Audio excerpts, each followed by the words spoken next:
Hi அனைவருக்கும் வணக்கம். நான் உங்கள் ஆதிச்சுடர். நம்ம ஆதிரை கிராஃப்ட்ல இன்றைக்கு ரொம்ப முக்கியமான இன்னொரு சிலையும் உங்களுக்காக கொண்டு வந்திருக்கேங்க. இந்த சிலை யாருடையதுன்னு பார்த்தீங்கன்னா சக்கரத்தாழ்வார் அல்லது சுதர்சனர் என்று கூறப்படுகின்ற ரொம்ப முக்கியமான ஒருத்தருடைய சிலை வடிவம் தான் நம்ம எடுத்துட்டு வந்திருக்கோம். இந்த சக்கரத்தாழ்வார் யாருன்னு தெரியாதவர்களுக்காக ஒரு சிறிய விளக்கங்க. பெருமாள் அல்லது மகாவிஷ்ணுவின் கைகளில் இருக்கக்கூடிய சக்கரம் தான் இந்த சக்கரத்தாழ்வாரின் திருவுருவம். ரொம்ப ரொம்ப சக்தி வாய்ந்த ஒரு கடவுள்னு சொல்லலாம். எல்லா விதமான தீமையான விஷயங்களையும் உடனே அறுத்தெறியக்கூடிய மிக முக்கியமான ஆற்றல் இவருக்கு இருக்குங்க.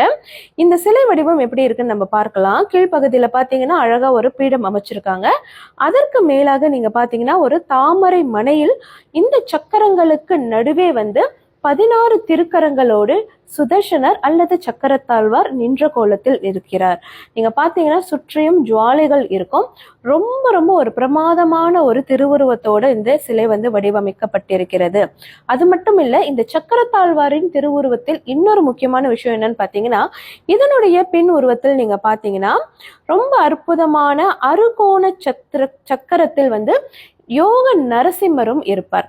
இது கோவில்களில் இருக்கக்கூடிய ஒரு அமைப்புங்க. நீங்க பெருமாள் கோயில்களுக்கு நீங்க போயிருந்தா கண்டிப்பா உங்களுக்கு தெரியும்.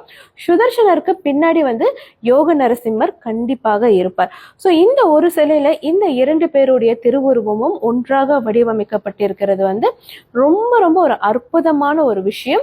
இதை நம்ம வீட்டுல வைத்து வழிபடும் போது சகல விதமான ஐஸ்வர்யங்களையும் நம்ம பக்கம் இருக்க முடியும். அதே மாதிரி சத்ரு பயம் இருக்கக்கூடியவர்கள், அதாவது எதிரிகள் தொல்லைகள் இருக்கக்கூடியவர்கள் இந்த சுதர்சனர் அல்லது யோக நரசிம்மரின் வழிபாட்டில் இருக்கும்போது எல்லா விதமான நல்ல பயன்களையும் நம்ம பக்கம் இருக்க முடியுங்க. சோ வைஷ்ணவ வழிபாட்டில் மிக முக்கியமான ஒருத்தர் இவர். இந்த சிலை உங்களுக்கும் வேண்டுமென்றால் வழக்கம் போல நம்மளுடைய புலனத்திற்கு வந்துருங்க. புலனம் எண்கள் என்னோட பயோல கொடுத்துருக்கேன். அதை பார்த்து நீங்க நமக்கு நேரடியா தொடர்பு கொள்ளலாம். மலேசியா, சிங்கப்பூர், ப்ரூனைனி எல்லா இடத்துக்கும் என்னால உங்களுக்கு உடனடியே இதை அனுப்பி வைக்க முடியுங்க. நன்றி, வணக்கம்.